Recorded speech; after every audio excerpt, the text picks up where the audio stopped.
तो बच्चों, आज हम लोग मार्केटिंग मैनेजमेंट का दो पार्ट है, उसमें पहला पार्ट पढ़ रहे हैं। ठीक है।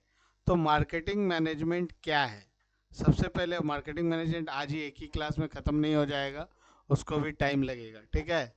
तो मार्केटिंग मैनेजमेंट का मतलब, मार्केटिंग वर्ड का मतलब क्या होता है? किसी भी चीज़ को मार्केटेबल करके सेल करना। ठीक है ना। तो मार्केटिंग का बेसिक कॉन्सेप्ट होता है कि जो मैनेजमेंट है किसी भी चीज़ को प्लान करता है। किस लिए प्लान करता है? उसका अल्टीमेट टारगेट क्या होता है? सेल करना। तो सेल तभी पॉसिबल है जब किसी चीज़ का मार्केटिंग अच्छा होगा।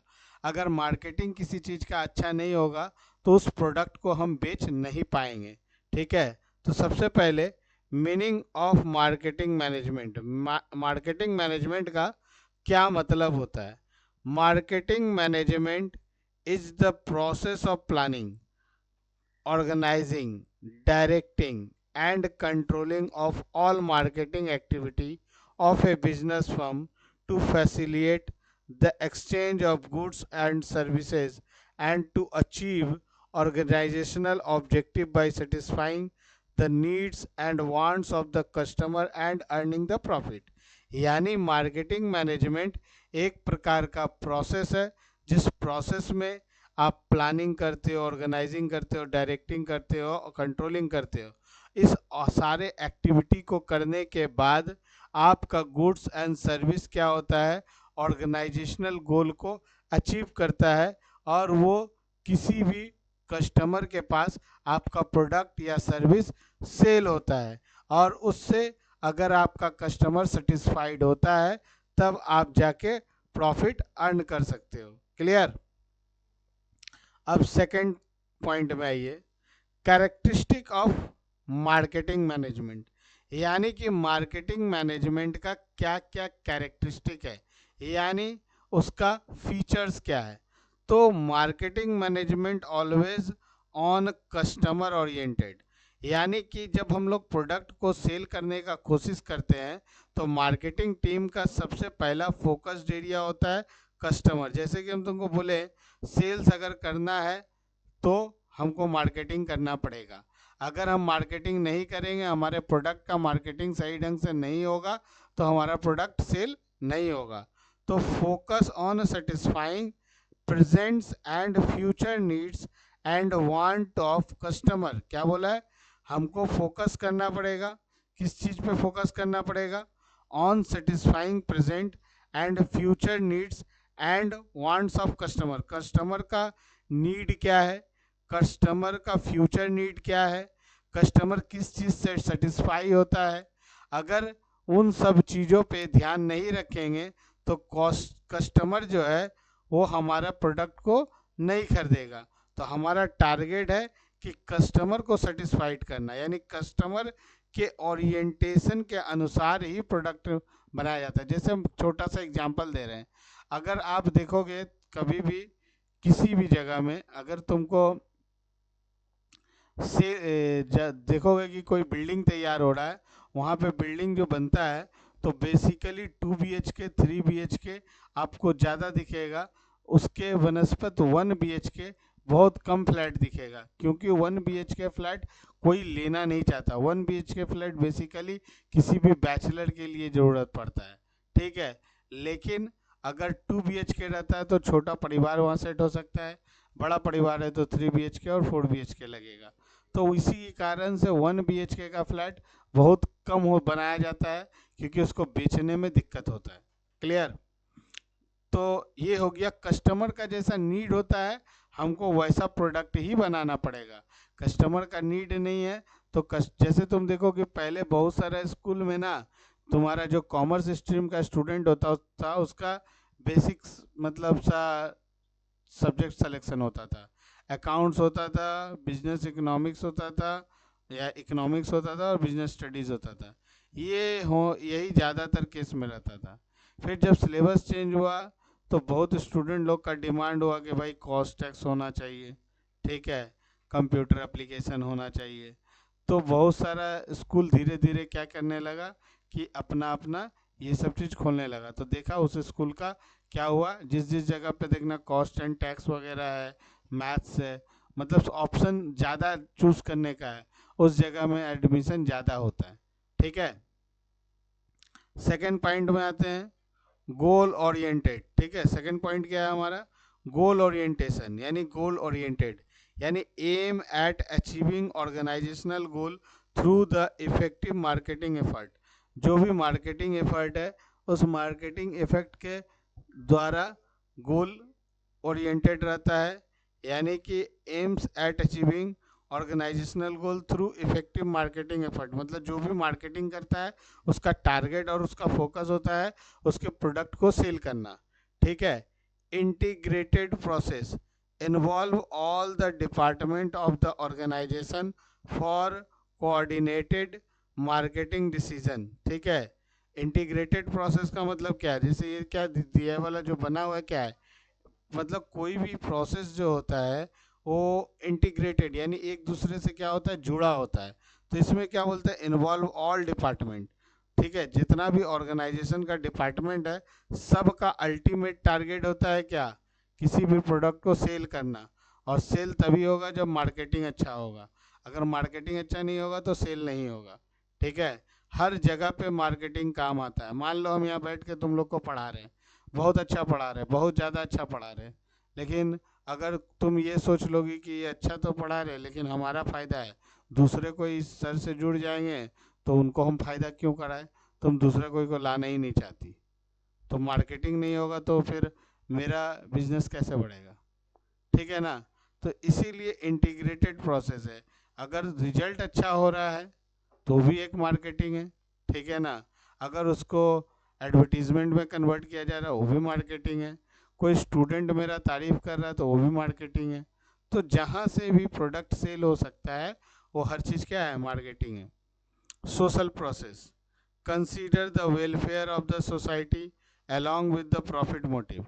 बहुत बार लोग क्या होता है, प्रॉफिट मोटिव के अलावा भी कोई इंसान के बारे में हम बात करते हैं, किसी कंपनी जैसे टाटा कोई प्रोडक्ट निकालता है तो कोई आदमी उसके अगेंस्ट कुछ बोलता है, नहीं बोलता है। क्यों, क्योंकि उसका सोशल वेलफेयर इतना स्ट्रांग है कि लोग हमेशा उसके अच्छाई के बारे में बात करता है। उसका प्रोडक्ट 19 भी रहता है तो लोग एक्सेप्ट कर लेता है, लेकिन दूसरे कंपनी का प्रोडक्ट थोड़ा 19 रहेगा तो कोई एक्सेप्ट नहीं करेगा, क्योंकि लोगों को ये लगता है कि उसका जो स्टेटमेंट है ना, नमक देश का नमक, मतलब पेट्रोटिज्म क्रिएट कर देता है। ठीक है ना, तो ये एक सेंटीमेंट है जो लोगों पे डालता है। फिर आता है डायनेमिक फंक्शन। डायनेमिक का मतलब क्या होता है, change. Marketing adopt to change in environment. हर समय पहले जैसे हम लोग मार्केटिंग करते थे, एडवर्टीजमेंट करते थे, सब जगह पोस्टर बैनर लगाते थे। अब पोस्टर बैनर कोई नहीं लगाता, क्योंकि पोस्टर बैनर लगाने से कोई फ़ायदा नहीं है। सब जितना भी एडवर्टीजमेंट है, मार्केटिंग है, सब का सब कहाँ पे है, सोशल मीडिया पे है। ठीक है ना, अब इसके बाद आता है कंटिन्यूअस प्रोसेस। ये एक प्रकार का कंटिन्यूअस प्रोसेस है। ठीक है ना, तो marketing activities are performed continuously and not once for all. ठीक है, एक बार हम कर दिए तो काम नहीं चलेगा, ये कंटिन्यू प्रोसेस है। तुम एक एग्जांपल बताते, कॉलगेट का नाम सुने हो। हाँ, कॉलगेट जो है आज से 10 साल 20 साल 50 साल पहले भी एडवर्टाइज करता था, आज आज भी करता है। क्या कॉलगेट बिना एडवर्टाइज किए लोग नहीं जानेगा, जानता है सब, फिर भी वो अपना एडवर्टाइज बंद नहीं करता है, क्योंकि ये कंटिन्यूअस प्रोसेस है। क्योंकि एक जनरेशन एडवर्टाइज देख रहा है, लेकिन एक जनरेशन ख़त्म होने का जब नया जनरेशन आएगा वो एडवर्टाइज नहीं देखेगा तो उसको कैसे पता चलेगा। तो हर जनरेशन तक वो पहुंचना चाहता है। ठीक है, और टीचिंग फील्ड में सब लोग बोलते हैं ना कि एक टीचर का अच्छा मतलब जो बिजनेस है वो 8-10 साल का ही होता है।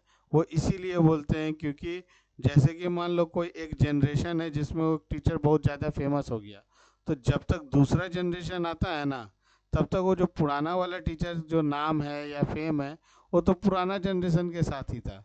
नया वाला जनरेशन के साथ वो अपने आप को अपडेट नहीं किया, तो नया जनरेशन वाला उसको नहीं पहचानता है, नया जनरेशन वाला नया जन को जानता है। ठीक है, लेकिन कभी कभी कोई कोई एक एक्सेप्शनल टीचर हो जाता है जो मल्टी जनरेशन को कंटिन्यू कर रहा है, और उसका रीज़न भी होता है कभी कभी कि एक्सेप्शन, कुछ कुछ सब्जेक्ट के टीचर या फैकल्टीज जो है बहुत रेयर ऑफ रेयर हो जाते हैं, उस केस में ऐसा हो जाता है। ठीक है। अब आता है decision making. It involve analysis, planning, implementation and control marketing activities. ठीक। उसके बाद आता है exchange oriented, facilitate the exchange of goods services for value with mutual satisfaction. Okay. अब यहाँ आते हैं point number 3, scope of marketing management. Marketing management का कितना बड़ा स्कोप है? तो मार्केटिंग मैनेजमेंट इन्वॉल्व इन सब चीज़ों में होता है। ठीक है। सबसे पहले क्या होता है, मार्केट में रिसर्च होता है। ठीक है। तो मार्केट में रिसर्च होता है। रिसर्च करने के बाद आप प्रोडक्ट का प्लानिंग करते हैं, और प्रोडक्ट, मार्केट रिसर्च किए बिना अगर प्रोडक्ट प्लान करेंगे तो आपका बिजनेस जो है, प्रोडक्ट जो है कभी नहीं चलेगा। तो कोई भी प्रोडक्ट को आप प्लान कर रहे हैं तो सबसे पहले क्या करना पड़ेगा आपको, मार्केट में रिसर्च करना पड़ेगा। रिसर्च करने के बाद उस प्रोडक्ट को लॉन्च करेंगे और डेवलप करेंगे। जब प्रोडक्ट को डेवलप कर लिए तो प्रोडक्ट का प्राइसिंग सेट करना पड़ेगा कि किस रेट में मार्केट में सेल हो जाएगा। और जब प्रोडक्ट का प्राइसिंग सही से हो गया तो हम क्या करेंगे, प्रोडक्ट का प्रमोशन करेंगे। ठीक है ना। प्रोडक्ट का प्रमोशन जब करेंगे तो लोगों तक बताएंगे कि हमारा प्रोडक्ट इस प्राइस रेंज में मिल रहा है, जो लोगों दूसरे लोगों से सस्ता है, महंगा है, वाट एवर। उसके बाद क्या होता है, डिस्ट्रीब्यूशन करना। मतलब डिस्ट्रीब्यूशन भी सब जगह में नहीं किया जा सकता किसी चीज़ का। एक पार्टिकुलर प्लेस होगा जहाँ पे इसका डिस्ट्रीब्यूशन पॉसिबल है। उसके बाद क्या है, सेलिंग। किसी भी प्रोडक्ट को हम सेल करेंगे तो सेलिंग कॉन्सेप्ट क्या है। ठीक है ना। फिर आता है मार्केटिंग इंफॉर्मेशन सिस्टम। प्रोडक्ट का आप मार्केट, मतलब सिर्फ प्रोडक्ट को सेल कर देने से नहीं होगा। प्रोडक्ट का सेल करने का, प्रोडक्ट का मार्केटिंग इंफॉर्मेशन सिस्टम, यानी बहुत सारा प्रोडक्ट तो लोग खरीद लेता है लेकिन उसको यूज करना ही नहीं जानता है। जैसे बहुत सारे लोगों के पास टैब होता है, स्मार्ट टीवी होता है, स्मार्ट मोबाइल होता है, लेकिन उसको ढंग से यूज करना आता ही नहीं। जब यूज़ करना नहीं आएगा तो कैसे होगा? जब किसी चीज़ का यूज़ बताओगे, मार्केट में अवेयरनेस फैलाओगे, तभी ना उस चीज़ का वैल्यू बढ़ेगा, तब लोग ज़्यादा उस तक पहुँचेंगे। ठीक है। फिर क्या है, कस्टमर रिलेशनशिप मैनेजर। मतलब एक मैनेजर ऐसा होता है जो कस्टमर से डील करता है। ठीक है। और ये फोकस व्यू इसी तरह बना रहता है। नेक्स्ट पॉइंट आते हैं जो बहुत इंपॉर्टेंट है, that is function of management. तो फंक्शन ऑफ मार्केटिंग मैनेजमेंट, ये मैनेजमेंट का फंक्शन नहीं है, मार्केटिंग मैनेजमेंट का फंक्शन है। तो सबसे पहला पॉइंट क्या है, मार्केटिंग रिसर्च। सबसे पहला काम क्या है, मार्केट में रिसर्च करना। देखो ये लगभग यही वाला चीज़ सेम जैसा ही है, लेकिन थोड़ा डिटेलिंग है ज़्यादा। तो मार्केटिंग रिसर्च क्या कहता है, identify and analyse the market opportunity. Market में अपॉर्चुनिटी किस चीज़ का है, हमको पहले आइडेंटिफाई करना पड़ेगा। ठीक है। फिर studies consumer needs, wants and preference and buying behaviour. यानी कि कंज्यूमर का बिहेवियर हमको पता नहीं रहेगा और हम प्रोडक्ट लॉन्च कर देंगे तो प्रोडक्ट चलेगा नहीं चलेगा। फिर क्या, help in taking effective marketing decision. अब मार्केटिंग का डिसीजन लेने में ये हेल्प करता है। ठीक है। ओके। फिर क्या है, प्रोडक्ट प्लानिंग एंड डेवलपमेंट। तो जब हम मार्केटिंग रिसर्च कर लेंगे तो हमारा क्या होगा, प्रोडक्ट प्लानिंग को डेवलप करेंगे। डेवलप करने के लिए सबसे पहले नया डिज़ाइन तैयार करना पड़ेगा प्रोडक्ट का। और जब डिज़ाइन हो गया तो डिसाइड करना पड़ेगा क्वालिटी, किस क्वालिटी में बनेगा, किस ब्रांड नेम से बनेगा, कैसे पैकेजिंग होगा, इसका सर्विसिंग क्या होगा। जब ये डिसाइड होगा तब उसका प्राइसिंग सेट करेंगे कि क्या रेट में डिसाइड प्रोडक्ट को उतारा जाए कि मार्केट में कोई दिक्कत नहीं होगा और वो मार्केट में बिक जाएगा आसानी से। Consider the cost, competition, demand, customer value. Aim at earning profit. और ये नहीं कि हम मार्केट में सिर्फ बेचने के लिए बेच दें और हमको कोई फ़ायदा ही नहीं हो, तो हम सस्टेन भी नहीं कर सकेंगे। ठीक है ना। नेक्स्ट आता है प्रमोशन। जब ये सब कर लेंगे, प्राइसिंग सेट कर लेंगे, तो क्रिएट करेंगे awareness about the product, uses advertising, personal selling, sales promotion, publicity, digital marketing, ठीक है ना। उसके बाद प्रोडक्ट को क्या करना है, डिस्ट्रीब्यूशन करना है, market the product available at the right place, right time and right quantity, include the channel of distribution, warehousing से ट्रांसपोर्टिंग और लॉजिस्टिक होकर रिटेलर तक पहुंचना। उसके बाद आता है selling, involve the personal interaction, convenience to customer, customer के साथ जितना ज़्यादा बॉन्डिंग अच्छा रहेगा तो प्रोडक्ट सेल अच्छा होगा। Convert prosperous into actual buyer, यानी कि जैसे होता है ना, डमी बायर को बायर के रूप में कन्वर्ट करना है, यानी कि कोई भी हमारा प्रोडक्ट को सिर्फ देखने के लिए नहीं आए। जैसे होता है ना, हम लोग जाते हैं शोरूम में विंडो शॉपिंग करने, तो वो नहीं होना चाहिए। जो अगर तुम्हारा प्रोडक्ट का ऐसा क्वालिटी का अवेयरनेस दो कि सामने वाला अगर सिर्फ इंक्वायरी करने आया तो भी उसको लेने का मन करने लगे और ले ले। लास्ट, मार्केटिंग इंफॉर्मेशन सिस्टम, तुम्हारा जो सेल्समैन है उसके अंदर इतना ताबड़तोड़ नॉलेज होना चाहिए कि एक क्वेश्चन पूछे तो उसको दो तीन तरीके से समझाने का अकल होना चाहिए उसके अंदर, ताकि वो क्या है, मार्केट में जो भी कस्टमर सिर्फ जानने के लिए भी आए तो वो लेने के लिए उत्साहित हो जाए और प्रोडक्ट को ले ले। Help in planning, implementation, control of marketing activity. तो इसी तरह से ये आपका टॉपिक कंप्लीट हुआ। अब इसमें क्या है ना, कुछ ये सब पार्ट है, इतना तो जरूरी नहीं है, ठीक है।